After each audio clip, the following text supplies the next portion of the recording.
नमस्ते यतिराजाय विवेकानंद सूरये सच्चित्सुख स्वरूपाय स्वामिने तापहारिणे ओम तत्सत्। আজকে আমার খুব ভালো লাগছে। গতকাল মায়ের বাড়িতে ছিলাম, সেখানে ছিল অভয়ানন্দজি সাহেব বক্তৃতা, ভরত মহারাজ, আর আজকে এখানে গম্ভীরানন্দজি। খুব ভালো লাগছে। গম্ভীরানন্দজি কাছে সন্ন্যাস, তো সন্ন্যাস গুরু হচ্ছেন আসল পিতা, তো সন্ন্যাসীদের পিতা হচ্ছেন সন্ন্যাসী গুরুজি। একবার গম্ভীরানন্দজি মহারাজ বেড়াতে এলেন এখানে, তখন প্রবল উৎসাহে আমি তখনকার ম্যানেজার মহারাজকে বললাম যে আমি ওনাকে চা বানিয়ে খাওয়াবো। তা আমি ভেরি ভেরি ব্যাড কুক, কিন্তু চা বানানোটার উপর আমার কিভাবে একটা কনফিডেন্স এসে গেল। তো আমি ভাবলাম একটা চায়ের প্যাকেট পেয়েছিলাম, পিওর দার্জিলিং টি লেখা, আবার লেখা রয়েছে কিভাবে বানাতে হবে, এতক্ষণ ফোটাও, এতক্ষণ ঢালো, এতক্ষণ এসব করে। তো গম্ভীরানন্দজি এলেন, আমিও চা বানালাম, একটা কাপে করে নিয়ে গিয়ে ওনাকে দিলাম। ওই চারতলার উপরে ওদিকে বাইরে একটা ওপেন জায়গা আছে, সেখানটাতে মহারাজ বসলেন, ওনাকে দিলাম, উনি খাচ্ছেন। এরপরে হঠাৎ করে দেখছি ভেতর থেকে খুব হচ্ছে, কি হলো, কি চা বানিয়েছো, চিনি দাওনি, কিচ্ছু নেই। ধরো চিনি দিইনি, আবার চলে গেলাম মহারাজের কাছে। মহারাজ চিনি দেওয়া হয়নি, আপনি একটু বললেন না? তখন বললেন না, ওটা মিষ্টি হয়ে গেছে, তুমি এতটা ভালোবেসে দিয়েছো তো, তাতেই মিষ্টি হয়ে গেছে। I cannot forget those words. এত গম্ভীর ছিলেন, তো তার মুখ থেকে এই ধরনের স্নেহ, এটা খুব অসাধারণ ব্যাপারটা ছিল। আমরা তখন খুবই ব্রহ্মচারী, মায়াবতী গেছিলাম, মায়াবতী থেকে ফিরছি, লখনৌতে গেলাম, গম্ভীরানন্দজি তখন সেখানে রয়েছেন। শ্রীধরানন্দজি আমাদের বললেন, এই তোমরা সব মহারাজের কাছে একটু গল্প হবে। তো আমি এখন মায়াবতীতে আছেন ম্যানেজার দত্তু মহারাজ, আমরা সব ওখানে গিয়ে বসলাম। মহারাজ তখন চোখে দেখতে পান না, তাহলে হ্যাঁ, তাহলে গল্পটা শুরু হোক, মহারাজ বলবেন।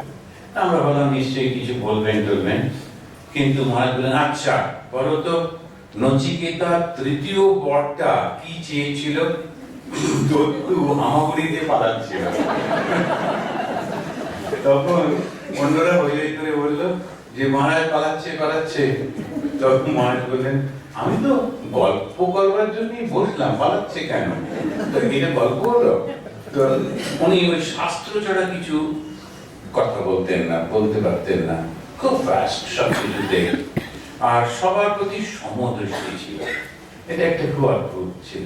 একটা খুবই পিকুলিয়ার ঘটনা ঘটেছিল, বলতে আমার লজ্জা করছে। তখন সবাই জয়েন করছে, যে বললো পিপিটিসি, প্রি প্রফেশনাল ট্রেনিং সেন্টার, আমরা ফার্স্ট ব্যাচ, ওটা দিয়ে আমরা শুরু করলাম। তো ওখানে আমি দুজন করে আমাদের ওই নানা রকমের ডিউটি পড়তো। তা ওখানে একটা ছোট্ট টয়লেট ছিল, কমপ্লেক্স মতো, তো কয়েকটা। তা আমার ছিল জল ঢালা, আর একজনের ছিল ওই ঝাড়ু দেওয়া। তো ওই ঝাড়ুটা নিয়ে পরিষ্কার করছে, আমি জলের বালতি নিয়ে জলে ঢালছি। তা একটা কিছু তো ওটা লেগে থাকতে হয়। তো তখন যে গানগুলো করতাম জানতাম, খুব একেবারে আদর্শ নিয়ে এবং ভক্তি নিয়ে গাইছি, আমি তোমারই ভালোবেসেছি, আমি তোমারই ভালোবাসিব, ইত্যাদি ইত্যাদি। ভুলে গেছি গানটা। আত্মস্থানন্দজি যাচ্ছিলেন, উনি সবসময় মজা করতে ভালোবাসতেন। তখন আত্মস্থানন্দজি বলেন, ও গম্ভীরানন্দজি জানছেন, ওখান থেকে দাঁড়িয়ে বলছে, মহারাজ একবার বারান্দায় আসুন, জরুরি ব্যাপার। গম্ভীরানন্দজি ঘর থেকে ভেতর দিকে বারান্দাতে এসে দাঁড়ালেন। আত্মস্থান বলছে, এই ব্রহ্মচারী বলছে কাকে ভালোবেসেছে, এখন কি করা যায়? ভয়ে কি করি, তাড়াতাড়ি একটা বাথরুমের মধ্যে ঢুকে ভেতর থেকে বন্ধ করে দিলাম। আর আর আর ওই যে ছিল ও ঝাড়ুটা ফেলে সে যে কোথায় পালালো, তবে আমাকেই পরিষ্কার করতে হলো। পর দেখি মহারাজ হাসতে হাসতে চলে যাচ্ছেন, তখন বুঝলাম এরকম মজা করছেন। তো গম্ভীরানন্দজিও, তা আমার মনে আছে উনি যখন ভাইস প্রেসিডেন্ট হলেন তখন আমরা গেছিলাম ওনাকে ছবি তুলতে। তো তখন সবসময় গম্ভীর মুখে ছবি তুলছেন। তো যে ক্যামেরাম্যান ছিল বলে একটু গিয়ে বলুন যাতে একটু হাসেন, একটু হাসি মুখে ছবি আসছে না। তো উনি তো গুরু হবেন, তো ভক্তদের কাছে একটু হাসি মুখে ছবি দরকার। তো তখন ওনার যিনি সেক্রেটারি ছিলেন রাধাকৃষ্ণ মহারাজ গিয়ে কানের কাছে বললেন, মহারাজ একটু হাসি মুখে ছবি দরকার ভক্তদের জন্য। তখন উনি ওইভাবেই বললেন, কি করব, আমার নামটাই তো গম্ভীরানন্দ। এমনি খুব মজার লোক ছিলেন রামকৃষ্ণ মিশনের সবসময়, আর খুব সুন্দর, খুব আদর্শবান মানুষ ছিলেন। আর শুনেছি একজন সাধু ওনার কাছে গিয়ে বলেছিলেন, উনি যখন জেনারেল সেক্রেটারি, যে মহারাজ আমি অনেক বছর ধরে, 10-12 বছর ধরে কাজ করে চলেছি, কোনোদিন ছুটি নিইনি, আমাকে 6 মাসের ছুটি দিন, আমি গিয়ে একটু তপস্যা করে আসি।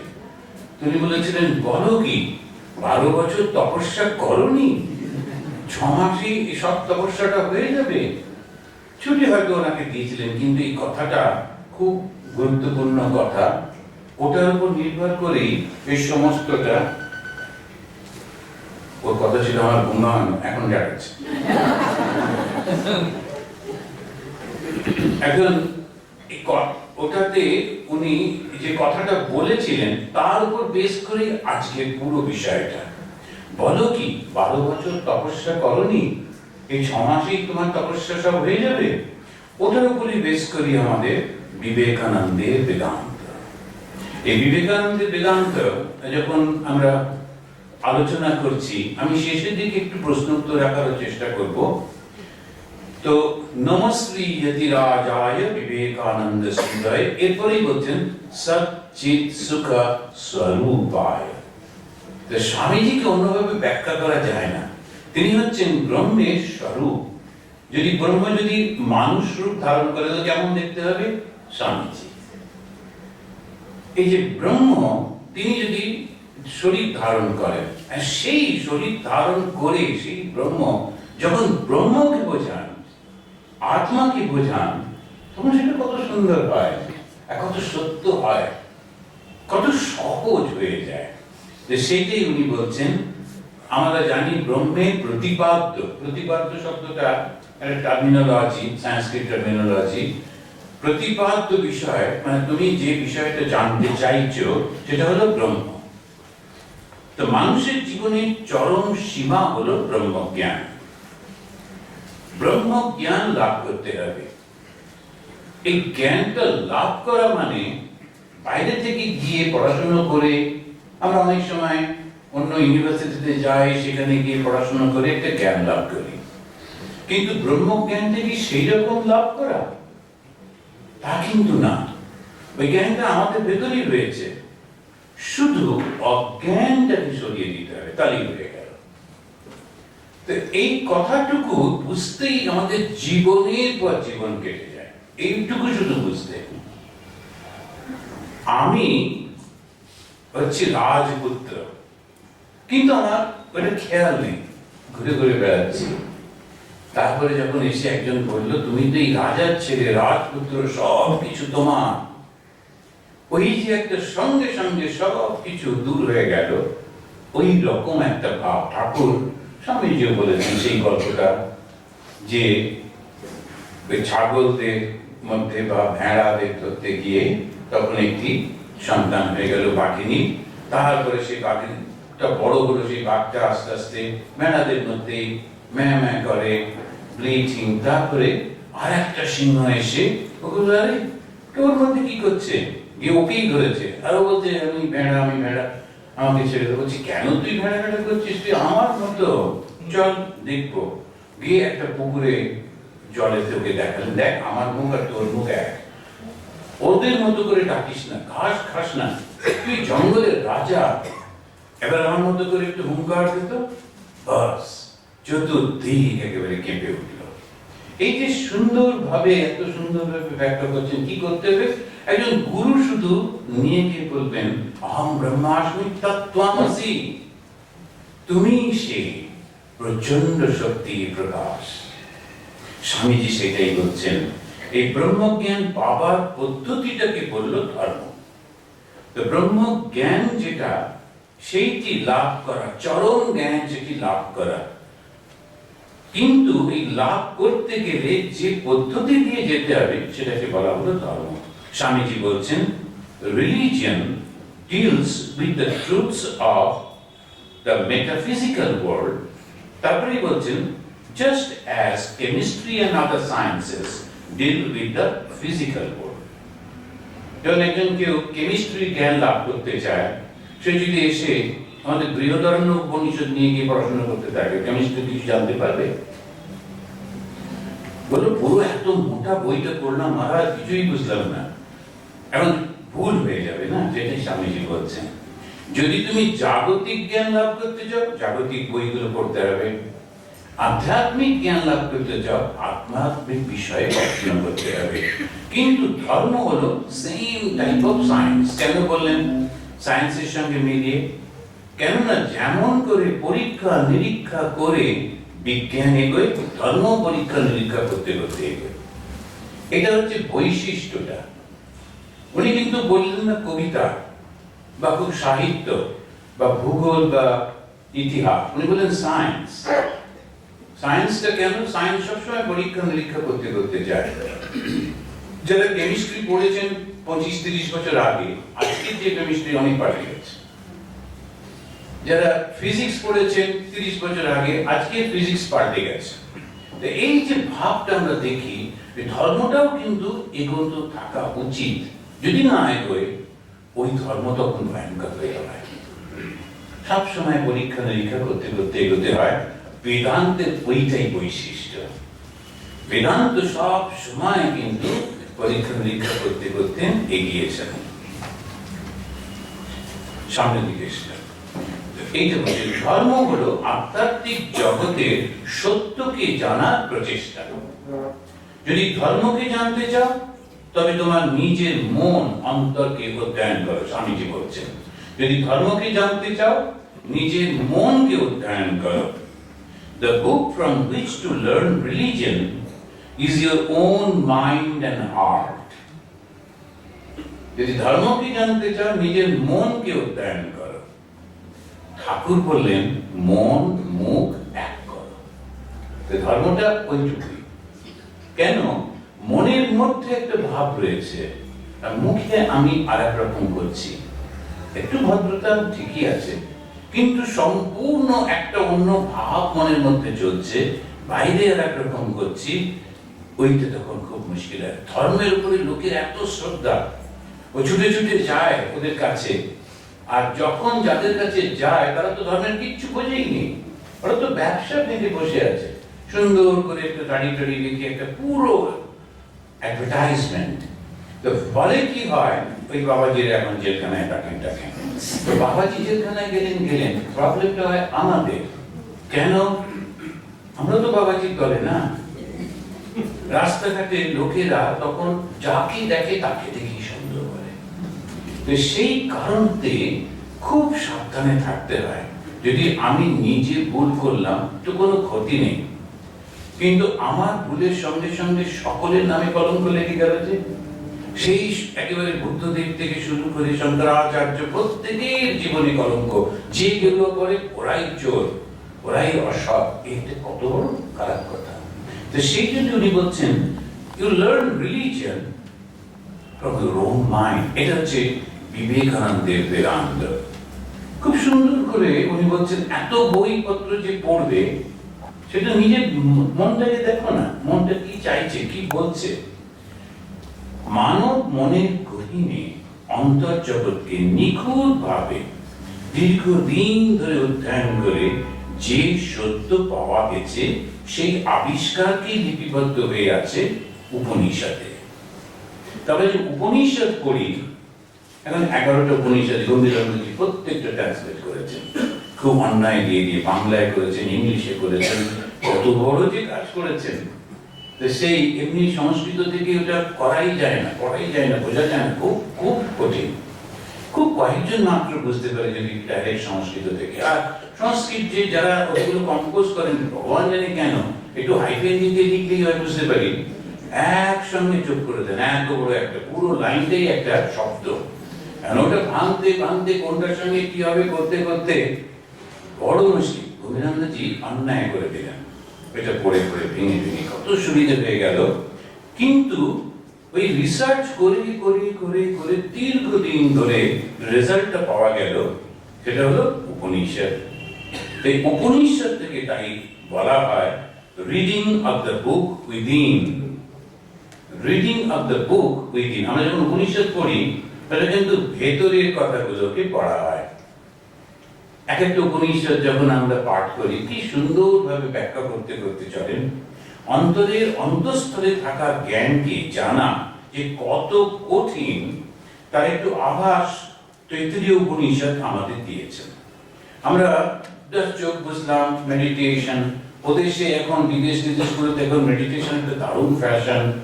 যোগা এন্ড মেডিটেশন একটা এক হয়ে গেছে, গুলিয়ে গেছে। প্রায় প্রত্যেকই যোগা টিচার। এবার যাওয়ার সময় এখানে একজন ইয়াং, দিল্লিতে একটি ইয়াং মেয়ে, সে বললো আপনি কোথায় যাবেন? আমি বললাম আমি আমেরিকায় যাবো। আমিও যাচ্ছি। বা আপনি পড়াশোনা করবেন? না না, আমি গুরু, যোগা গুরু। বাবা আচ্ছা, বাচ্চা মেয়ে। আচ্ছা আচ্ছা, বাহ, খুব ভালো।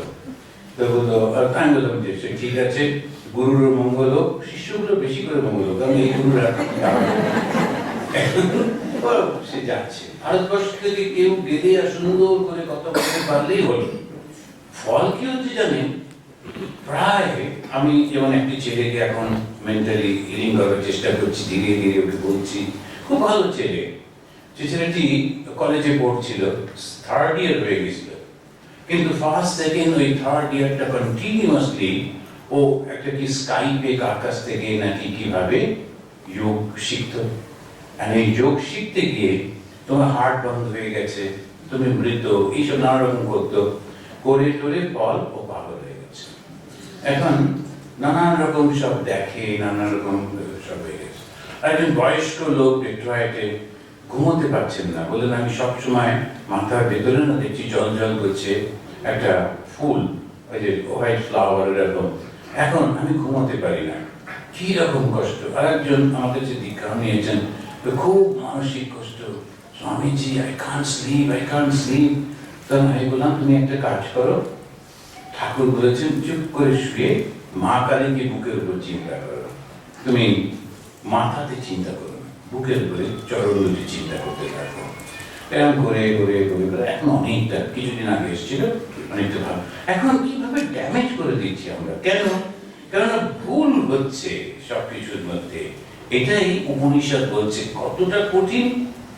यतो वाच निवर्तन्ते अप्राप्य मनसासा, এটা প্রায় সকলেই আপনারা জানি।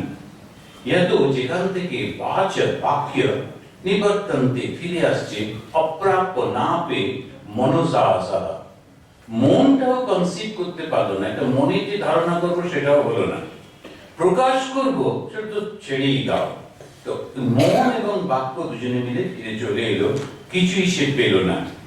তারপরে আবার কেন উপনিষদ, তিনিও সে ওইটাকেই জোর দিচ্ছেন, যদি কি বলছেন না তত্র চক্ষু গচ্ছতি না বাক গচ্ছতি না মনঃ।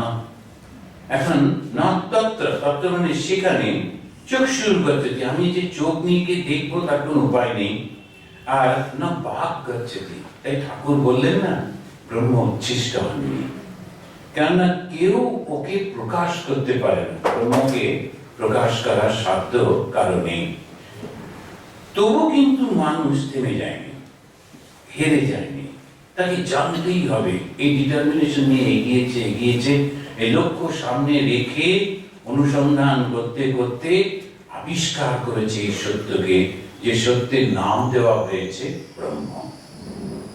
তাই মুন্ডক উপনিষদ বলছেন ব্রহ্মৈব ইদম অমৃতম, পুরস্তাৎ ব্রহ্ম, পশ্চাৎ ব্রহ্ম, দক্ষিণতঃ চ উত্তরেণ, অধ ঊর্ধ্বশ্চ প্রসীদং ব্রহ্মৈবেদম বিশ্বমিদম বরিষ্ঠম। এখন এত সুন্দর করে বলছেন, এই যে তুমি অমৃত স্বরূপ ব্রহ্ম, এটা সামনে রয়েছে, পেছনে রয়েছে, উপরে রয়েছে, নিচে রয়েছে, উত্তরে দক্ষিণে, সর্বব্যাপী ব্রহ্ম। এই জগৎ, এই প্রত্যক্ষ শ্রেষ্ঠতম ব্রহ্ম। এই জগৎটাও কিন্তু সেই ব্রহ্মেরই রূপ। বৃহদারণ্য উপনিষদ বলছেন একই কথা, ইমে দেবা ইমানি ভূতানি ইদম সর্বম যৎ অয়ম আত্মা। এই ব্রহ্ম এবং আত্মা। অনেক সময় জীবাত্মাকে আত্মা বলে আর পরমাত্মাকে ব্রহ্ম বলে, অথবা জীবাত্মা পরমাত্মা, অথবা অনেক সময় শুধু আত্মাকে বলে দেয়। তো এই যে দেবতারা, এই যে প্রাণীরা, এই যে নিখিল জগৎ, এত কিছু রয়েছে, মিলিয়নস অফ ভ্যারাইটিস, এই সমস্ত কিছু হচ্ছে সেই আত্মা। সৃষ্টিকালে বিশ্ব ব্রহ্মাণ্ড আত্মা বা ব্রহ্ম থেকে সৃষ্টি হলো। আমি ওই ডিটেলসে যাচ্ছি না, এইখানেতে বিভিন্ন রকমের ফিলোসফার এসে সৃষ্টি ব্যাখ্যা করতে গিয়ে অনেকগুলো ভাগ হয়ে গেল। আমাদের তো ষড়দর্শন আছেই আছে, আবার যে বেদান্ত দর্শন, সে বেদান্ত দর্শনেরও আবার 6টা স্কুল আছে। চৈতন্য বেদ, অভেদবাদ ইত্যাদি ইত্যাদি করে অনেকগুলো। আমাদের তো বিখ্যাত 3টে রয়েছে, কেবল অদ্বৈত, বিশিষ্ট অদ্বৈত, দ্বৈত অদ্বৈত। এরকম ভাবে 3টে বিখ্যাত রয়েছে, শঙ্করাচার্য, রামানুজাচার্য, মাধবাচার্য, চৈতন্য মহাপ্রভুর একটা রয়েছে ইত্যাদি। তো এই সৃষ্টিকালে বিশ্ব ব্রহ্মাণ্ড থেকে এই সৃষ্টি হলো, এই পর্যন্ত আমরা জেনে নিচ্ছি। কেন কি সৃষ্টিটা যখন হচ্ছে, এটা ভীষণ ভীষণ গুরুত্বপূর্ণ। এই যে ফিলোসফিটা কি, 3টেই তো প্রশ্ন। জগতের স্রষ্টাটা কি, সৃষ্টিটা কি, সৃষ্টির সঙ্গে স্রষ্টার রিলেশনটা কি। ঠাকুর শ্রীরামকৃষ্ণই বললেন, তোদের বেশি কিছু করতে হবে না, আমি কে, তোরা কারা, তোদের সঙ্গে আমার সম্পর্কটা কি, বাস ফিলোসফি হয়ে গেল। 3টে প্রশ্নের উত্তর দিতে পারলেই, সবাই কিন্তু এই 3টে প্রশ্নের উত্তর দিচ্ছে। এই খ্রিস্টান ধর্ম, ইসলাম ধর্ম, প্রত্যেকটি ধর্ম এইটা 3টের উত্তর দিচ্ছে। এখানে সৃষ্টিকালে বিশ্ব ব্রহ্মাণ্ড থেকে, ব্রহ্মের সৃষ্টি থেকে আসছে, তাতেই অবস্থান করছে, তাতেই লীন হয়ে যাচ্ছে। সুতরাং আত্মা বা ব্রহ্ম ভিন্ন, আর তো কিছু নেই। এটা একটা অসাধারণ কথা কিন্তু বলা। যদি আমার যে যার থেকে সৃষ্টি হলো সেটা ছাড়া তার কিছু নেই। এখন দুধের থেকে যে মিষ্টিগুলো হচ্ছে, কোনটা রসগোল্লা হলো, কোনটা সন্দেশ হলো, কোনটা প্যাঁড়া হলো, কিন্তু সবই তো দুধেরই অংশ। দুধ ছাড়া তো আর কোনো কিছু নেই। সুতরাং ওইখান থেকে শুরু হচ্ছে বিবেকানন্দের বেদান্ত। আমাদের আজকে যে বিষয়টা বিবেকানন্দের বেদান্ত, এইখান থেকে শুরু হচ্ছে। উনি এইটাকে জোর দিচ্ছেন, দিয়ে অদ্ভুত ভাবে প্রয়োগ করছেন মানুষের জীবনে। এতদিন এটা ছিল একটা জাস্ট চিন্তার জগতে, ব্রহ্ম সত্য, জগৎ মিথ্যা, আমিও ব্রহ্ম, কয়েকজন লোক এটা চিন্তা ভাবনা করতে। এখানে চিন্তা করছে না। মানুষ কখনো ভুল বা মিথ্যা থেকে সঠিক বা সত্যে যায় না। এই কথাটা দেখুন কিরকম ভাবে বলছেন, কম সত্য থেকে আরো বড় সত্যে যায়। Man never travels from error to truth, but from truth to truth, from lower truth to the truth that is higher. Lower truth থেকে higher truth এ যাচ্ছি, এইটুকু।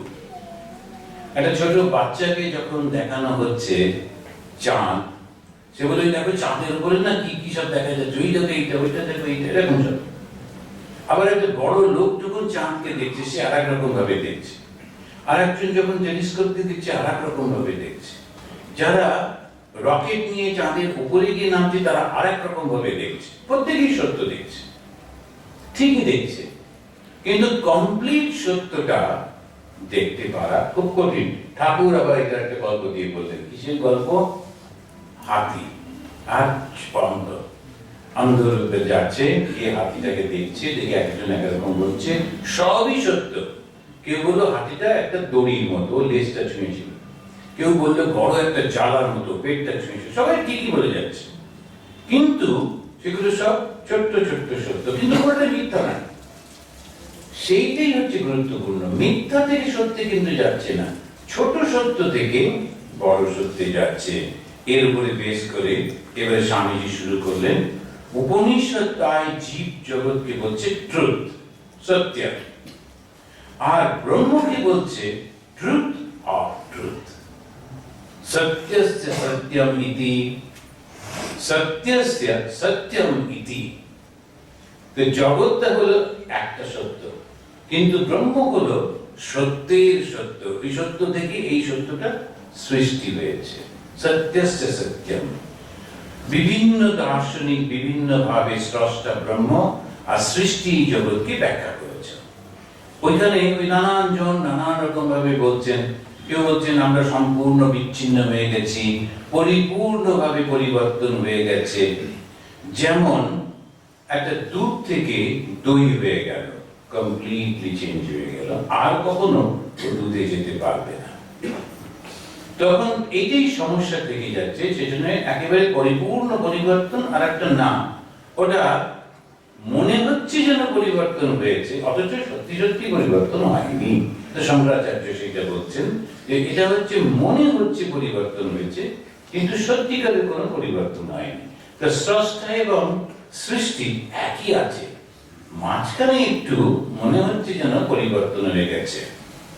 শ্রীরামকৃষ্ণ দেব একটা লাঠিকে জলের উপরে রেখে, মানে উদাহরণ দিয়ে বলছেন নরেন্দ্রনাথ, দেখ না, মনে হচ্ছে যেন দুপাশে দুটো জল, কিন্তু আসলে তুইও যা আমিও তা। এইরকম ভাবে উদাহরণ দিচ্ছেন, আর তার সঙ্গে টিকা তর্ক আলোচনা ব্যাখ্যা কত যে আছে তার ঠিক ঠিকানা নেই। এই যে গোবিন্দজি লাস্ট যে বইটা করেছেন একটু আগে আমাদের মহারাজ বলছিলেন, তো সেইটি হচ্ছে একটা ব্যাখ্যা, তাকে তিনি বর্ণনা করছেন। মধুসূদন সরস্বতী গীতাটাকে ব্যাখ্যা করছেন শঙ্করাচার্যকে সামনে রেখে। এরকম শঙ্করাচার্য ব্যাখ্যা করলেন, তার উপরে আরো ব্যাখ্যা হলো, তার উপরে আবার একটা টিকা হলো, একটা জঙ্গল। সেই জন্যে শব্দ জালম মহারণ্যম। যারা এগুলো পড়তে যায়, পড়তে পড়তে একেবারে মাথা গুলিয়ে যায়। সেজন্য বলে শব্দ জালম মহারণ্যম, মহা অরণ্যের মতো শব্দের জাল বিস্তার হয়েছে। কত রকমের যে টার্মিনোলজি আনথিঙ্কেবল। যারা মেডিকেল মেডিসিন নিয়ে পড়াশোনা করেন, মেডিকেল স্টুডেন্ট, ওদের যেমন বিভিন্ন রকমের ওষুধের নাম মুখস্থ করতে করতে প্রাণ যায়, কোম্পানিও আছে তার সঙ্গে সঙ্গে, কোন কোম্পানি কি মেডিসিন, তার কি কি ইনগ্রেডিয়েন্টস, এটা করতে করতে। কিন্তু এই আমাদের শাস্ত্রের তাই বিভিন্ন রকমের টার্মিনোলজি ব্যবহার করা হচ্ছে। স্বামীজি নিজের প্রজ্ঞা আর অসাধারণ অনুভূতির মাধ্যমে উপনিষদের এই প্রতিপাদ্য বিষয় ব্রহ্মকে জেনে আত্মস্থ করে অত্যন্ত দৃঢ়তার সঙ্গে তিনি লিখলেন ইটি স্টাডিকে। লন্ডনে ওনার যে শিষ্য, তাকে উনি সোনার শিষ্য না, বোধহয় শিবানন্দজির কাছ থেকে গাইডেন্স পেয়েছিলেন, কিন্তু ইটি স্টাডি ওনার খুব ক্লোজ ছিলেন। তো সেই ইটি স্টাডিকে লিখছেন, আমি, এটা বাংলায় বলছি, আমি শুষ্ক সুকঠিন যুক্তিকে, যুক্তি হচ্ছে বেদান্তের যে যুক্তিগুলো, শুষ্ক আর সুকঠিন যুক্তিকে প্রেমের মধুরতম রসে কোমল করে, তীব্র কর্মের মশলাতে সুস্বাদু করে এবং যোগের পাকশালায় রান্না করে পরিবেশন করতে চাই। শিশুরা পর্যন্ত তা হজম করতে পারবে। এই যে বেদান্তটাকে তিনি ওইভাবে ব্যাখ্যা করতে চাইছেন। বেদান্তের যে সূক্ষ্ম একদম অশুষ্ক ভাবটা ভীষণ ভীষণ কঠিন। একবার ট্রাই করে দেখতে পারেন। এখানে যে বইগুলো আছে, শঙ্করাচার্যের ভাষ্য দিয়ে যে ভগবদ গীতা, সেইটা বাংলাতেও আছে। তো অন্তত যদি সেকেন্ড চ্যাপ্টার থেকে শুরু করেন, একটা সেকেন্ড চ্যাপ্টারটাই ট্রাই করে দেখবেন। একটা শব্দকে কত রকম ভাবে ব্যাখ্যা করছেন, কেন গ্রামার তো, আর সংস্কৃত গ্রামার যে কত রকম ভাবে মোল্ড করা যায় তার ঠিক নেই। এরকম এরকম এরকম এরকম করে একবার যদি একটা এক সামনে লিখে গেল তো ব্যাখ্যাটা অন্যরকম হয়ে গেল, অর্থ হলো। স্বামীজি বলছেন না, ওইগুলো সব চেঞ্জ করতে হবে। তারপরে খুব স্পষ্ট করে সুন্দর করে ওই ব্যাখ্যাটা করছেন কি, there is really no difference। ভীষণ ভীষণ গুরুত্বপূর্ণ। সবাই বলছে তুই পাপী, সরে যাও সরে যাও, অরিজিনাল সিন, এই সমস্ত যে ক্রিশ্চিয়ানিটিতে বলছে অরিজিনাল সিন, সবাই পাপী সরে যাও। সেখানে বিবেকানন্দ তার সেই বেদান্তের উপর দাঁড়িয়ে বলছেন there is really no difference between matter, mind and spirit. They are only different phases of experiencing the one. এককে জানছে, এই যে শরীর, ম্যাটার, মাইন্ড, ওটা একটু সূক্ষ্ম, আর সূক্ষ্মতর স্পিরিট, চৈতন্য, তিনটেই এক। শরীরটাকেও অস্বীকার করছেন না। সাধারণত আমরা জগৎ মিথ্যা বলি, ব্রহ্ম সত্য, জগৎ মিথ্যা। মিথ্যা মানেটা কি? মিথ্যা মানে কিচ্ছু নেই। একটা কিছু বানিয়ে যখন আমরা বলি তখন হচ্ছে মিথ্যা। আমি যখন নরোত্তমনগরে ছিলাম, আমাদের সব ওয়ার্কাররা ছুটি নিতে আসতো, পড়াশোনা জানতো না, কোন একজন মাস্টারমশাইকে গিয়ে ধরতো, অ্যাপ্লিকেশন লিখে দিন। তো একটি লোক এলো যে শ্বশুর মশাই মারা যাচ্ছেন, খুবই অসুস্থ, তো ছুটি। আমি সঙ্গে সঙ্গে ছুটি গ্র্যান্ড করে দিলাম। একটু পরে, ঘন্টাখানেক পরে আরেকজন এলো, ওর শ্বশুর মশাই অসুস্থ। তার খানিকক্ষণ পরে আরো একজন এলো, একসঙ্গে দুজনেরই শ্বশুর মশাই অসুস্থ। বললাম সবার এত শ্বশুর এলো থেকে, ওর কি বিয়ে হয়ে গেছে? বললাম না। বিয়ে হয়নি, শ্বশুর পেতে কোথায়? মাস্টারমশাই লিখে দিয়েছে।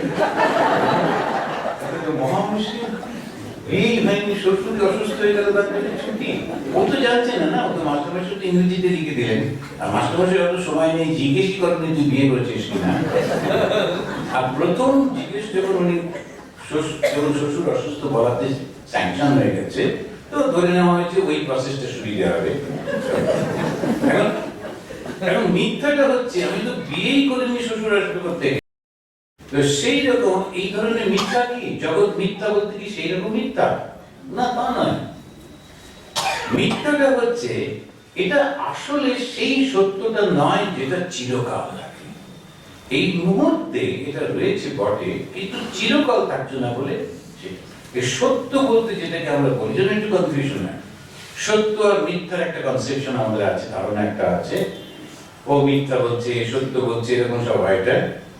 কিন্তু এই সত্য মানে হচ্ছে যেটা ইটারনাল, কোনো চেঞ্জ হয় না। আর মিথ্যা হচ্ছে যেটা পরিবর্তন হয়, জগৎটা পরিবর্তন হয়, তাই বলা হলো মিথ্যা।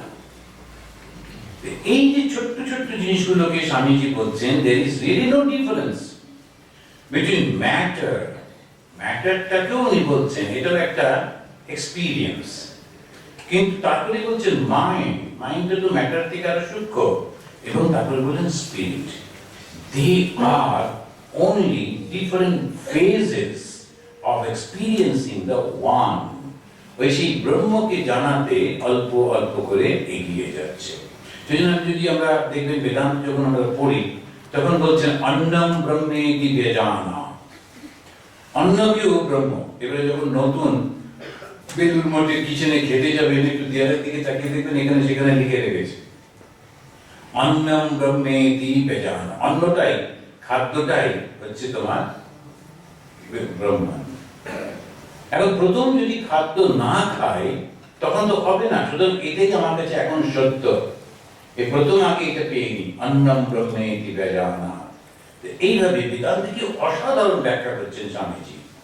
জড়, সূক্ষ্ম, সূক্ষ্মতর সবই এক, একই সত্যের বিভিন্ন ভাবে উপলব্ধি। এখানে একটু সেই মনে পড়ছে স্বামীজিকে নিয়ে ঠাকুরের সঙ্গে সেই যে কনভারসেশনটা, এই নরেন্দ্র, এখন তো স্বামী বিবেকানন্দ এসব লিখছেন লিখছেন বলছেন, কিন্তু উনি যখন অল্প বয়স ছিল ঠাকুরের কাছে গেলেন, ঠাকুর তাকে খুব ব্যাখ্যা করতে গিয়ে সুন্দর করে বললেন, দেখ আমি দেখলুম, মা দেখিয়ে দিলেন যে এই যে মা কালী, এই যে মন্দির, এই যে কোষাকুষি, এই যে চৌকাঠ, ওই যে বেড়াল, ওই রতিমা, সব না চৈতন্যে জোরে রয়েছে। তখন এসে ফেরন্ডের সঙ্গে বসে তখন খুব হাসাহাসি কাটে। লোকটা বলে কি হাঁড়ি কুড়ি সমস্ত কাঠ ফাট বাটি ঘটি সব নাকি ব্রহ্ম বলে ও করে রান্না হয়েছে। ঠাকুর এসে একটু ছুঁয়ে দিলেন, সেই ছোঁয়াতে সব পাল্টে গেল সঙ্গে সঙ্গে। শ্রীরামকৃষ্ণ দেবের স্পর্শ মাত্রই ব্রহ্ম জ্ঞান হয়ে গেল। কেন ইম্যাজিন, মাঝে যদি একটু ঠাকুর যদি ছুঁয়ে ছুঁয়ে দিতেন, অতটা লাগবে একটু ছুঁয়ে হতো। কিন্তু আমাদের মহারাজ ছিলেন এখানে, তো খুব বেদান্ত করতেন। তাহলে মহারাজ আমি আবার একটু রিসার্চ করার চেষ্টা করছিলাম। তাহলে মহারাজ এত বছর হলো, একটু আধ্যাত্মিক কোনো অনুভূতির কথা বলবেন? আরে দূর আধ্যাত্মিক অনুভূতি। নরেন যখন 24 বছর বয়স তখনই সে ব্রহ্মজ্ঞান লাভ করেছে, আর আমার এখন 50 বছর বয়স, আমি ঠাকুরের দাঁড়িয়ে একটা দেখতে পেলাম ব্রহ্মজ্ঞান। এখন বলে খুব ধমক দিল। এখন আমি তারপর থেকে রিসার্চ বন্ধ করলাম, দেখলাম না দরকার নেই। তো এই যে ব্রহ্মজ্ঞান একটু স্পর্শ মাত্র হয়েছে, কিন্তু কি অসাধারণ মনের জোর। আমরা ওটা পেয়ে গেলেই তো হয়ে গেছিল, কিন্তু ফেরেন্ডো পরীক্ষা করলেন না। উনি কি করলেন, আবার নরেনকে কিছুতেই মানতে চাইতো না। ভীষণ শক্তি ছিল তো, মানসিক শক্তি, তাই ঠাকুরকে বড্ড অস্বীকার করতেন। এবং ঠাকুর তখন ওকে বলতেন, হ্যাঁ রে তুই যে গানটা করিস, জো কুছ হ্যায় সো তুই হ্যায়, ওটা কি, ওর মানেটা কি? जो कुछ है सो तू ही है। আমরা দেখবেন মন মুখ আমাদের এক না, সেই মন মুখ এক না থাকার ফলে উনি একটা অদ্ভুত ধরনের আমরা ব্যবহার করতে থাকি। এই যে গানগুলো করি, তার অর্থটা আমরা নিই না, ব্যবহারে তো নাই, ভাবেতেও নিই না, সেই জন্যে এটা ভুল হয়ে যায়। কত লোক, আমি একটা জায়গায় দেখলাম একজন ব্যবসায়ী, ওই কাঠের ব্যবসা, তিনি বলছেন কর্মই ধর্ম হ্যাঁ, লিখে রেখেছেন, কিন্তু উনি নিজে সেটা মনে করেন না, কর্মীদের জন্য। কাঠের ব্যবসা তো দিন রাত পরিশ্রম করতে হয়, ওরা একটু টায়ার্ড হয়ে যায়, তখন বলছেন না কর্মই ধর্ম হ্যাঁ। এরকম সমস্ত আমরা ওই জন্যই বলা হচ্ছে মন মুখ এক করা। যেটা বলছি সেটা আমি ভাবি তো, করি তো, এটা খুবই গুরুত্বপূর্ণ। মন মুখ এক না হলে কখনো এটা এগোনো যায় না। এইখানে স্বামীজিও সেটা বলছেন যে আমাকে ঠাকুর যখন স্বামীজিকে বোঝাচ্ছেন, নরেনকে বোঝাচ্ছেন, উনি বোঝাচ্ছেন जो कुछ है सो तुम ही है, যা কিছু আছে সেটা সবটাই হচ্ছে ঈশ্বর।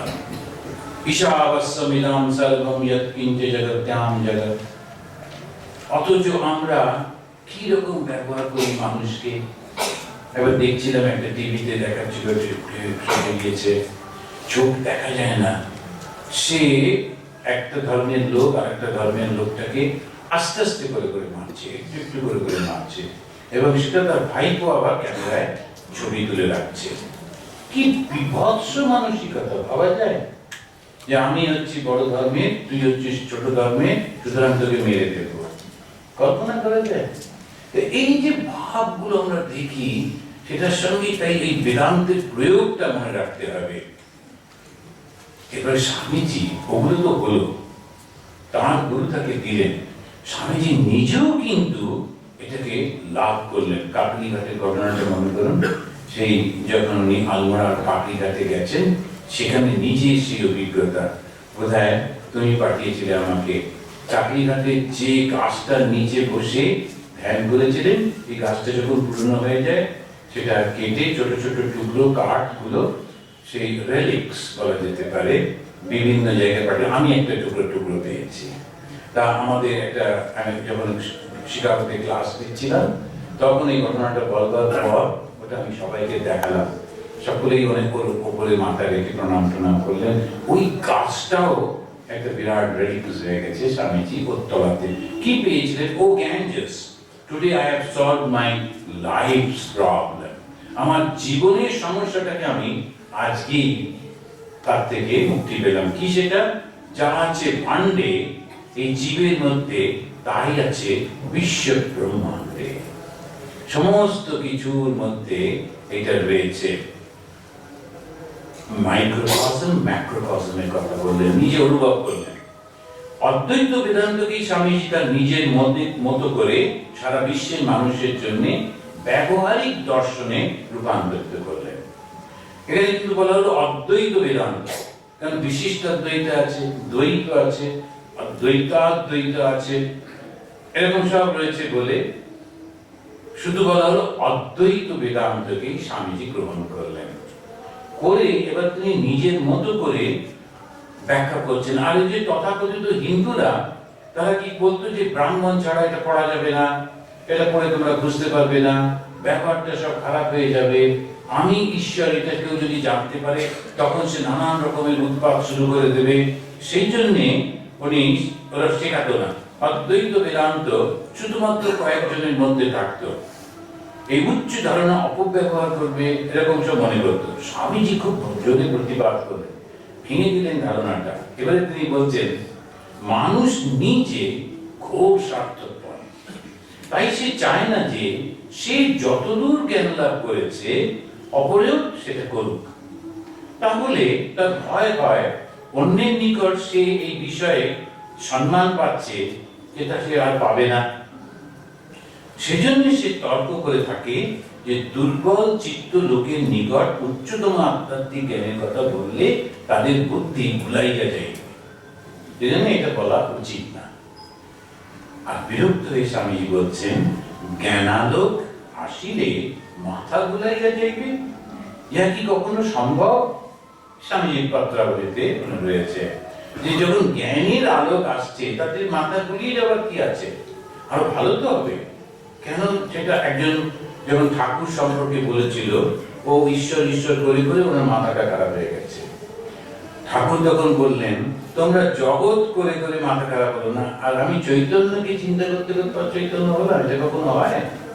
স্বামীজি সেরকম বলছেন, সেইটা ভেঙে দিচ্ছেন, দিয়ে বলছেন না, নারী পুরুষের ভেদ, ব্রাহ্মণ অব্রাহ্মণের ভেদ, যত প্রকারের ভেদ আছে সব ভেঙে কেবল মানুষকে তার অন্তর্নিহিত সুপ্ত করে পবিত্রতাকে প্রকাশ করতে হচ্ছে। বিবেকানন্দের বেদান্ত উপনিষদের মূল মন্ত্র আত্মাকে সর্বজনীনতা প্রদান করছেন। আমরা এখনো কিন্তু ভাবি ব্রাহ্মণ না হলে হয় না। ইভেন আমেরিকার মতো দেশে, যাদেরকে আমরা আগে বলতাম লেচ্ছদের দেশ, ওখানে গিয়েও সেখানেও কিন্তু যখনই কেউ নাম বলে, আমি না বন্দ্যোপাধ্যায়, জানেন তো বন্দ্যোপাধ্যায় মানে খুব উচ্চ স্তরের ব্রাহ্মণ। আমি বললাম আচ্ছা বন্দ্যোপাধ্যায় ব্রাহ্মণ হয়, আমারও মজা করার জন্য, তাই নাকি? আচ্ছা, এই যে ব্রাহ্মণ ব্রাহ্মণ ব্রাহ্মণ করছি, এই কনসেপশনটা কোথা থেকে এলো? চাতুর্বর্ণম ময়া সৃষ্টম গুণ কর্ম বিভাগশ, এই তো সব ভুলে গেলাম আমরা। এই জন্মগত থেকেই শুরু করে দিচ্ছি, নিজের স্বার্থের জন্য ব্যবহার করছি। স্বামীজি তো ভেঙে দিচ্ছেন। আমরা যারা সন্ন্যাস পাই প্রত্যেকে ব্রাহ্মণত্বে উন্নীত হয়ে সন্ন্যাস পাই। আমাদের মধ্যে মুসলিম আছে, খ্রিস্টান আছে, বুদ্ধিস্ট আছে, বিভিন্ন জাতের লোক আছে, বিভিন্ন ধর্মে, বিভিন্ন জাতে, বিভিন্ন ভাষাভাষী। কিন্তু প্রথম 3 বছর সে একটা জায়গা থেকে সেবা করে, সমস্ত ইন্দ্রিয়গুলোকে সংযত করে, সকাল সন্ধ্যা জপ করে নিজেকে শুদ্ধ করে, বই পড়ে, এই ধীরে ধীরে হলো। তারপরে গেল হেডকোয়ার্টার্স বেলুড় মঠে, একপাশে গঙ্গা, ওখানে ঠাকুর, তারপরে তার গুরু, সংঘগুরু এবং অত সন্ন্যাসীদের মধ্যে সে তাদের সেবা করছে, তাদের মধ্যে থাকছে, শাস্ত্র পাঠ করছে, করে করে করে করে শুদ্ধ হচ্ছে। ওই দীর্ঘদিন ব্রহ্মচর্য পালন, শাস্ত্র পাঠ, গুরু সেবা, সন্ন্যাস এবং সন্ন্যাসীদের সেবা করে নিজের অহংকার, নিজের ইচ্ছা, নিজের কামনা বাসনা সব যখন চলে গেল, থাকলোটা কি? মনটাই তো। দেহটা তো যেমন হয়েছে হয়েছে, মনটাই তো। এই মনটাই যখন শুদ্ধ হয়ে গেল তো ব্রাহ্মণ হয়ে গেল না? সারাক্ষণ ধরে সেটা চিন্তা করছে। ওই জন্যে ওই 5 বছর পরে গিয়ে তাকে পৈতে দেওয়া হলো, দিয়ে তার একটা চৈতন্য নাম হলো। এই যে আমাদের এই মহারাজ এক্ষুনি চৈতন্য নিয়ে এসেছেন বেলুড় মঠ থেকে। এই যে চৈতন্য, এই নামটা হলো, তোমার নাম কি চৈতন্য? ব্রহ্ম চৈতন্য। ব্রহ্ম নিয়ে আলোচনা, ব্রহ্ম চৈতন্য। এখন ও কিন্তু এই দীর্ঘদিন সেবা করেছে, সমস্ত কিছু। কত রকমের প্রভোকেশন হয় তো, নানান রকম ভাবে মনে হয় একটু রেগে যেতে, কিন্তু না, রাখলে চলবে না, একটু মাথাটা ঠান্ডা রাখতে হবে, অনেক কিছুর মধ্যে দিয়ে চলতে চলতে এখানে এসে তা এইটা করতে করতে তখন সে যখন ওই অবস্থায় পড়েছে, তারপরে আবার 4টে বছর আবার তপস্যা, এই যখন পরিপূর্ণভাবে প্রতিষ্ঠিত হলো, তারপরে সন্ন্যাস। রামকৃষ্ণ মিশনের সন্ন্যাস লাভ করে 4টিখানি কথা। আর তার মধ্যে বারে বারে সব স্বাস্থ্য পরীক্ষা, শরীরে সব ঠিক আছে তো বাবা, একটু শরীর খারাপ হলে আচ্ছা থাকো, পরের বছর দেখছি, ভার নেবে না, কারণ এখানে তো হেলথ ইন্স্যুরেন্স নেই। আর তাছাড়া হেলথ ইন্স্যুরেন্স ব্যাপার না, ব্যাপারটা হচ্ছে you have come to serve, you should not expect to be served. তুমি এখানে এসছো সেবা করবার জন্য, এটা ভেবো না যে তোমাকে সেবা করা হবে। এই সেবা ব্যাপারটা করতে গিয়ে এলো এই স্বামীজি বেদান্ত, এই বিবেকানন্দের বেদান্ত এসে যাচ্ছে। উনি সেই অদ্বৈত বেদান্তকে নিজের মতো করে বিশ্বের মানুষের জন্য ব্যবহারিক দর্শনে রূপান্তরিত করলেন। সেই দর্শনটা, সেই ধর্মটা, সেই কনসেপশনটাকে উনি এবারে ব্যবহারের মধ্যে দিয়ে দিচ্ছেন। অদ্বৈত বেদান্তকে তারা যখন বন্ধ করেছিল, তার থেকে নিয়ে এসে সমস্ত ভেদ তুলে দিয়ে বললেন, আত্মা প্রবুদ্ধ হলে শক্তি আসবে, মহিমা আসবে, সাধুত্ব আসবে, পবিত্রতা আসবে, যা কিছু ভালো সব আসবে আত্মা যদি প্রবুদ্ধ হয়। আমি লক্ষ্য করে দেখবেন, আমরা যখন পেছন ফিরে তাকাই, প্রথম যখন এলাম এরকম ছিলাম, পরে যখন ধীরে ধীরে জপ ধ্যান করছি, শাস্ত্র পাঠ করছি, ধীরে ধীরে এই সাধুদের জীবনটার মধ্যে দিয়ে গড়ে উঠছি, করতে করতে সব কিছু যেমন হয়ে যাচ্ছে। আপনি ভাবতে পারেন আমি একটা অতি সাধারণ মানুষ, প্রেসিডেন্ট অফ ইন্ডিয়া কিংবা প্রাইম মিনিস্টার অফ ইন্ডিয়াকে চোখে দেখবার জন্য রাস্তায় দাঁড়িয়ে দেখার কথা, গাছের ডালে বসে বসে একটু ভিআইপি দেখা, সেই না করে তিনি এসে একটা বিরাট অনুষ্ঠানের মধ্যে অটল বিহারী বাজপেয়ীর মতো লোক পায়ে চুল প্রণাম করছে। এই যে প্রণব মুখার্জি তার বাড়িতে হাত ধরে বলছেন চা খান, কল্পনা করা যায়? এখন কোথা থেকে এলো এই সাধুত্ব জেগে উঠছে। এবার আন্দামানে ইসলাম, সমস্ত লোক ছুটে ছুটে আসছে, আমাকে দেখেও নি, তারাও নাম শুনেছে, প্লাস ছুটে এলো।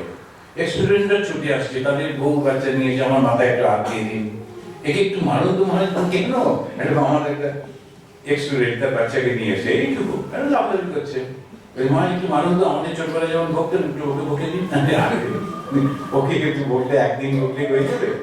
এখন এই যে ভালোবাসাটা, ওরা বলছে আমাদের তো বাবা মা নেই, আমাদের তো বাড়ি টাড়ি নেই, এটাই আমাদের বাড়ি, আপনি আমাদের বাবা মা। এই ছুটে ছুটে আসছে, এই সাধুত্ব, এই পবিত্রতা, এই ভালোবাসা আসছে কোত্থেকে? হৃদয়ের মধ্যে যখন এই ব্রহ্মশক্তি, আত্মশক্তি যে উঠছে, আমরা বুঝতে পারছি না। একজন লিখলেন মাকে, মা এত জপটপ করি, কিছুই তো হলো না। তখন মা কি বলেছিলেন, ভগবান না বলে কি সিংহ যাবে? আর একবার বলছেন যে দেখো তুমি যখন ঘুমিয়ে আছো, খাট শুদ্ধ যদি তোমাকে অন্য কোথাও নিয়ে যায়, তখন তুমি জেগে উঠে দেখলে কোথায় এসে গেছি, ঠিক তাই হয়, সেরকমই হয়। কিরকম পরিবর্তন হয়ে যায়। স্বামীজি সেটা কি বলছেন, যে আত্মা যদি জেগে ওঠে সব এসে যাবে, মহিমা আসবে, সাধুত্ব আসবে, পবিত্রতা আসবে, শক্তি আসবে, যা কিছু ভালো সব আসবে। এত শক্তি আমরা কোথা থেকে পাই? সাধারণ সাধারণ সব মানুষ, কি প্রচন্ড শক্তি, আর্টিকেল দিচ্ছেন এক একজন, বিরাট বিরাট জিনিস অর্গানাইজ করছেন এক একজন। এই শক্তি কোথা থেকে আসে? এত এনার্জি কোথা থেকে আসে? কেউ কেউ একটু ট্রাভেল করে এসেই ব্যাস ক্লান্ত হয়ে পড়ে।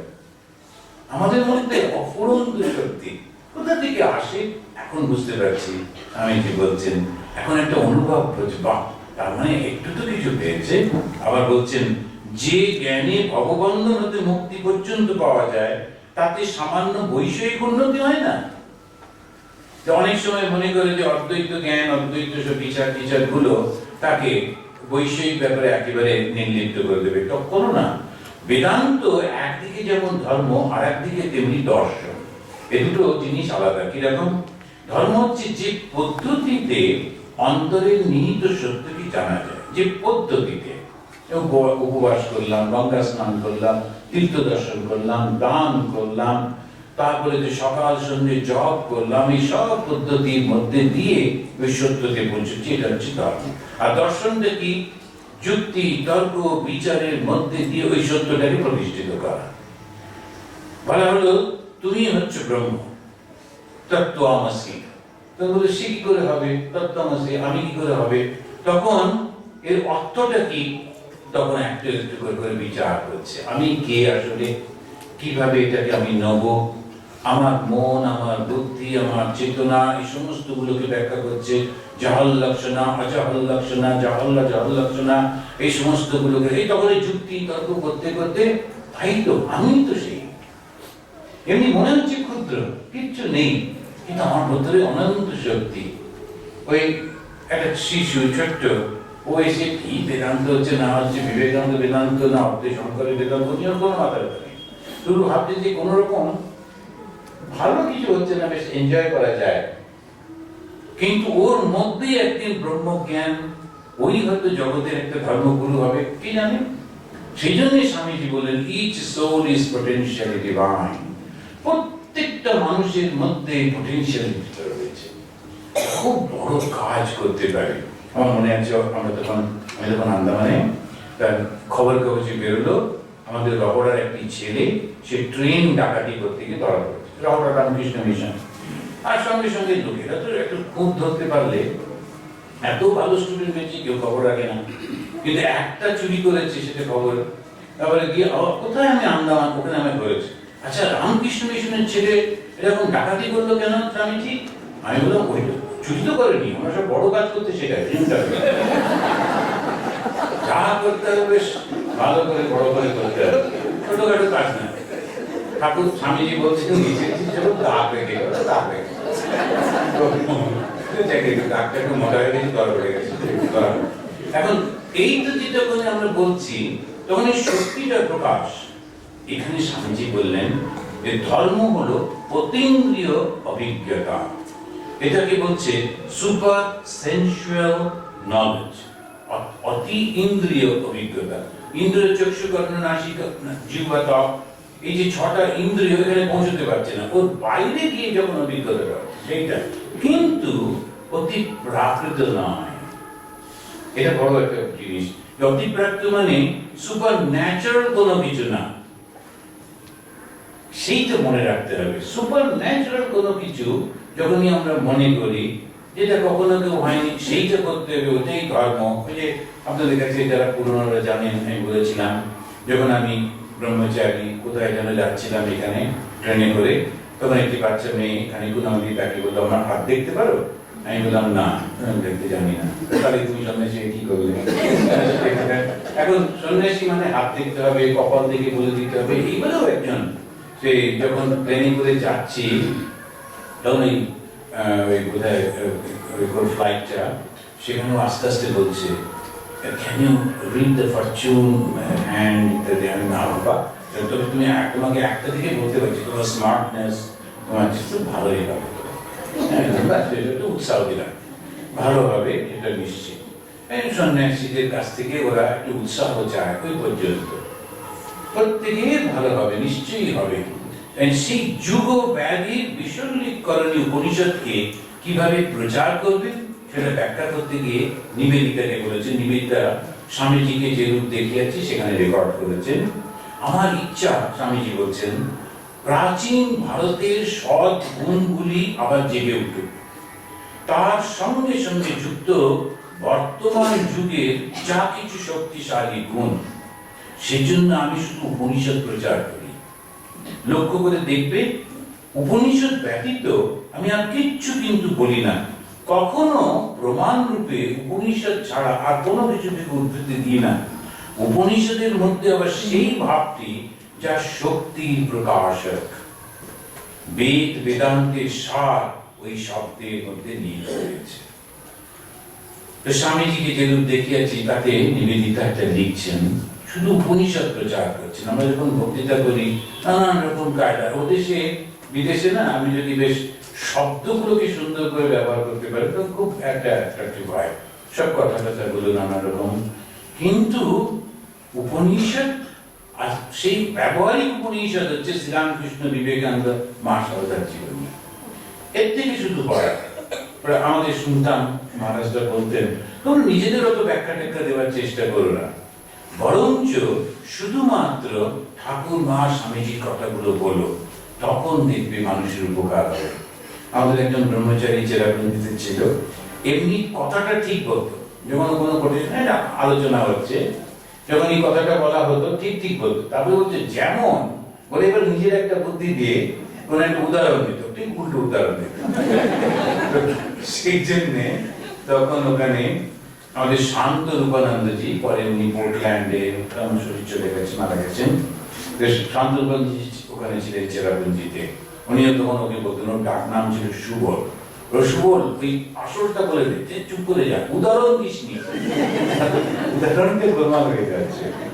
তেমনি আমরা যখন আমাদের কোনো কিছু বলতে চাই একটু গোলমাল হয়ে যায়, কিন্তু ঠিক ঠিক ভাবে যদি ঠাকুরের কথাগুলো প্রয়োগ করি, উপনিষদের কথা প্রয়োগ করি, উপনিষদের সত্যকে এক একজন ঋষি এক একটা রকম ভাবে উপলব্ধি করেছেন এবং সেইভাবে ব্যাখ্যা করেছেন। বর্তমান যুগে ঋষি বিবেকানন্দ তার নিজের অনুভূতিকে প্রকাশ করতে গিয়ে বলছেন, সমগ্র জীবনে আমি এই মহাশিক্ষা পেয়েছি। উপনিষদ বলছেন, হে মানব তেজস্বী হও, দুর্বলতা পরিত্যাগ করো, ভয় শূন্য হও। দীর্ঘদিন ধরে পরাধীন ভারতীয়দের দেখে স্বামীজির অন্তর কেঁদে উঠেছিল। কেমন করে এর হাত থেকে মুক্তি পাওয়া যাবে? মুক্তির উপায় হিসাবে তিনি উপনিষদকে ব্যবহার করলেন। বললেন, আমাদের প্রয়োজন শক্তি, শক্তি, কেবল শক্তি। দৈহিক, মানসিক, আধ্যাত্মিক মুক্তি বা স্বাধীনতা। কুম্ভকোণম বক্তৃতায় অত্যন্ত আবেগের সঙ্গে কঠোপনিষদের তার প্রিয় শ্লোকটি উদ্ধৃতি করে বললেন, সকলে উচ্চস্বরে বলো, উত্তিষ্ঠত জাগ্রত প্রাপ্য বরান নিবোধত। উঠো, জাগো, যতদিন না চরম লক্ষ্যে পৌঁছতে পারছো ততদিন নিশ্চিত থেকো না। নিজেদের দুর্বল ভেবে মোহে আচ্ছন্ন হয়ে আছো, তা দূর করে দাও। আত্মা অনন্ত, সর্বশক্তিমান, সর্বজ্ঞ। ওঠো, নিজেদের স্বরূপ প্রকাশিত করো। তোমাদের ভেতরে যে ভগবান, তাকে অস্বীকার করো না। এটা বলবার পর আমরা লক্ষ্য করলাম, বিবেকানন্দের বেদান্তের প্রয়োগে জেগে উঠল সমস্ত ভারত। ইতিহাস তা প্রমাণ করে কি প্রচন্ড আত্মশক্তির প্রকাশ আর সমুদ্র হিমাচলে ব্যক্ত হয়ে পড়েছিল। পর্দার পেছনে থাকা ভারতীয় নারীরা পুরুষের সঙ্গে একযোগে স্বাধীনতা আন্দোলনে সামিল হলেন। কবিদের কলমে অগ্নি ঝলসে উঠল। অমর কাব্য তোমরা লিখিও, বন্ধু যাহারা আছো সুখে। পরোয়া করি না বাঁচি বা না বাঁচি, যুগের যুগ কেটে গেলে। মাথার উপর জ্বলছেন রবি, রয়েছে সোনার শত ছেলে। প্রার্থনা করো যারা কেড়ে খায় ৩৩ কোটি মুখের গ্রাস, আমার রক্ত লেখায় লেখা যেন হয় তাদের সর্বনাশ। আবার আরেকজন বলছেন, ওরে তোরা ওঠ আছি, আগুন লেগেছে কোথা, কার শঙ্খ উঠিয়াছে বাজি, জাগাতে জগৎ জনে। এই আমার সমস্ত কবিয়ালরা, তারা ঘুরে ঘুরে গ্রামে গ্রামে প্রচার করতে লাগলেন যে বিজ্ঞান সেই ভেঙে ফেল রেশমি চুড়ি বঙ্গ নারী, তব হাতে আর শোবে না। স্বাধীনতার প্রত্যক্ষ একটা যুদ্ধ শুরু হয়ে গেল বিবেকানন্দের বাণীতে। লোক জেগে উঠল। একটা মাত্র যদি পুলিশকে দেখতো তখন পুরো গ্রাম ফাঁকা হয়ে যেত, এত ভয় পেত ইংরেজদের। তথাপি আমরা দেখলাম সব কেমন ভাবে এগিয়ে যাচ্ছে। বিবেকানন্দের কর্মযোগ এবং গীতা হাতে নিয়ে শত শত যুবক হাসির মুখে বীরের ভঙ্গিতে হাসির মধ্যে এগিয়ে যাচ্ছেন। বিবেকানন্দের বেদান্তের ব্যবহারিক প্রয়োগে সমাজ তখন সর্বস্তরে। এই যে শক্তির জাগরণ হলো এই বিবেকানন্দের বেদান্ত। এই শক্তির জাগরণ এখনো অনেক অনেক দরকার। আমরা শুধুমাত্র একটু সামান্য শারীরিক শক্তিটা দেখছি। আমরা ভাবতে পারেন যখন বিবেকানন্দ আমেরিকায় গেলেন, উনি কেবলমাত্র ভারতীয়, যিনি আমেরিকায় গেছেন। অবশ্য এখান থেকে আরো একজন গেছিলেন, সব মিলিয়ে ৪-৫ জন হবে। তারপরে যখন স্বামীজি বিভিন্ন জায়গায় বেদান্ত সোসাইটি প্রতিষ্ঠা করলেন, তখন তার গুরু ভাইরা বা তাদের শিষ্যরা গেলেন ১০-১২ জন হবে পরবর্তীকাল। তখন ওই 1990s শেষ হয়ে গেল। তারপরে 1890 এসে পৌঁছলো তারপরে যখন 1960 সাল, তখন থেকে ধীরে ধীরে ভারতীয়রা প্রবেশ করতে লাগলো ওখানে। তখন ইঞ্জিনিয়ার দরকার, ডাক্তার দরকার, রিসার্চ করবার জন্য লোক চাই, বড় বড় ইউনিভার্সিটি গুলোতে ছাত্র কোথা থেকে আসবে, এই ভারতীয়রা ওখানে যেতে লাগলো। ভারতও কিন্তু অনেকটা তখন সুস্থ হয়ে উঠেছে, তাদের পয়সা কড়ি হচ্ছে, এখন তারা বিদেশে যেতে পারছে। 1980 থেকে ফ্লাড হয়ে গেল একেবারে, যখন সফটওয়্যার ডেভেলপ করলো। ভারত ইংরেজি জানে, ভারত কম্পিউটার জানে, অত্যন্ত স্মার্ট, খুব ভালো দক্ষ কর্মী, একেবারে দলে দলে যেতে লাগলো। এখন আমেরিকার বর্তমান জনসংখ্যার 1% ভেরি কেপেবল ভারতীয়। এখন এইটা হচ্ছে সেই শক্তি জাগরণ। আমেরিকাতে 112টা বিরাট বিরাট মন্দির আছে, দেখলে মাথা খারাপ হয়ে যাবে, কত বড়। শুধু মন্দির না, আবার মন্দিরের মধ্যে আমাদের বিভিন্ন দেশ থেকে, বিশেষ করে সাউথ থেকে সব পূজারী গুলো হাজির হয়ে গেছেন। চতুর্দিকে সব দরজা জানলা বন্ধ করে ভেতরে খুব করে হিটার চালিয়ে দিয়ে ট্র্যাডিশনালি খালি গায়ে ঘুরে বেড়াচ্ছে। তো এই সমস্ত খালি গা না হলে তো আবার পুজো করা যাবে, সুতরাং খালি গায়ে ঘুরছেন, এদিকে হিটারও চলছে, সবকিছু পৌঁছে গেছে না। কি প্রচন্ড শক্তি। আর একটাই ব্যাপার হচ্ছে, ভারতীয়রা কিন্তু কখনো একটাও নিচু গরিব কেউ নেই, হাত পেতে কেউ দাঁড়ায়নি, কোনোদিন অ্যাসাইলাম নেয়নি। সমস্ত আমি যত মডেল দেখছেন ওই প্যাটেলদের, সব একদম গুজরাটের প্যাটেলরা। এখন প্রচুর ব্যবসা সব ওদের হাতে রয়েছে, নানান রকম ভাবে সমস্ত একটা খাবার জায়গাগুলো সব ভারতীয়দের হাতে। কাজ করতে আসছে আমেরিকানরা, কেমন ভাবতে পারেন? এই যে সমস্ত জিনিসটা হয়েছে, আগে আমরা ভারতীয়রা একটা সাহেব দেখলেই ভয়ে একদম, আমার মনে আছে আন্দামানে কতগুলো সাহেব এসছে, কয়েকজন আমরা এই আন্দামানের লোক, তারা বসে গল্প করছিল, সাহেবরা এসে ওখানে দাঁড়াতে, ওরা কি করে যাবে, জলে চান দেবে না, তোরা একটু ভয় পাচ্ছ কেন? হ্যাঁ, সাহেব এরা স্বামীজি। এখনো এই ভয়টা আমাদের মধ্যে রয়েছে, জানো কত বড়। তো আগেকার যে জাহাজগুলো বোটগুলো ছিল না, ওপেন একদম, ভীষণ রোদ্দুর, আমি গিয়ে যে লোকটা চালাচ্ছে তার কাছে গিয়ে দাঁড়িয়েছিলাম। তখন আবার একজন বলছে, ये देखिए साहब लोग कैसे धूप में खड़ा है, अब इंडियन होकर अंदर में आकर हम यार धूप में खड़ा है, ওরা নিশ্চয়ই মাছ টাছ ধরে, বলে এই রোদ্দুরে দাঁড়াতে পারে? তারপরে এবার জিজ্ঞেস করলাম সত্যি করে, বললাম আচ্ছা আপনাদের প্রফেশনটা কি? তো উই আর ফিশারম্যান। ওরা বলল না, ওই দাম করে সমুদ্রে ঝাঁপ দেবে, সাঁতার কেটে গিয়ে তীরে উঠবে, এসব সাধারণ ডাক্তার ইঞ্জিনিয়ার করতে পারবে না। ঠিক আছে, এখন আমরা এরকম ভয় পেয়ে যাই, কোন একটা সাহেবই মনে করে সব জানে ওরা, কিন্তু তা তো নয়। এই বিশ্বাসটা আসছে ইন্ডিয়ানদের মধ্যে, একটা দারুণ সুন্দর বিশ্বাস আসছে। এটা সমস্তটা বিবেকানন্দের বেদান্ত। বিবেকানন্দের বেদান্তের এই যে ব্যবহারিক প্রয়োগ, সেইটা স্বামী ভজনানন্দজি তার কতগুলো 6টা ছোট ছোট করে বলেছেন। কিরকম হলো? 3টে আমি বলছি। প্রত্যক্ষ অনুভূতির মাধ্যমে সত্যকে, ব্রহ্মকে জানা। ইনডাইরেক্টলি করলে হবে না, প্রত্যক্ষ অনুভূতি করতে হবে। The religion is realization, একদম প্রত্যক্ষ অনুভব করো। কিভাবে? নিজের সমস্ত মনকে সংযত করে, ইন্দ্রিয়কে সংযত করে। প্রত্যেক জীব স্বরূপত ব্রহ্ম, each soul is potentially divine। প্রতিটি ধর্মে, প্রতিটি জায়গায় মানুষ কি ঘৃণা করছে, চুনা করছে। আর এই বিবেকানন্দের বেদান্ত বলছে তোমরা সবাই ব্রহ্ম। আমি লক্ষ্য করে দেখবেন বেলুড় মাঠের ওই রকম জায়গায় মায়ের মন্দিরের মধ্যে আমাদের বর্তমান প্রেসিডেন্ট অফ ইন্ডিয়া ভেতরে ঢুকে মালা পরাচ্ছেন। আমরা একবারও জিজ্ঞেস করছি না ওর জন্ম কি, কোন জাতের, কিছুই না, এসেছেন এই রেসপেক্ট। এই যে ব্যাপারটা, এই সমস্তটাই কিন্তু অন্যান্য জায়গা হলে কিছুতে ঢুকতে দেবে না। জগন্নাথ মহাপ্রভু, তিনি জগতের না, ঢুকতে যান নানান সমস্যা, একটু বেশি ফর্সা হয়েছে তো ঢুকতে দেবে না।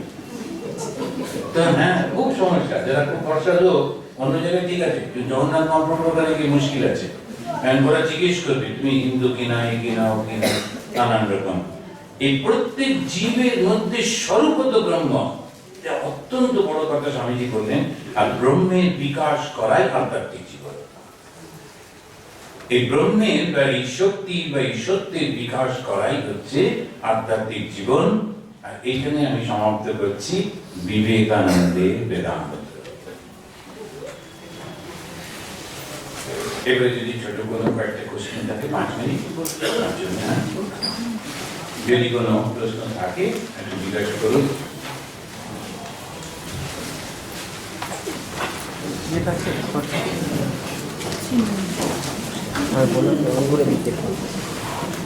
কোনো প্রশ্ন আছে? হচ্ছিল ব্রহ্ম।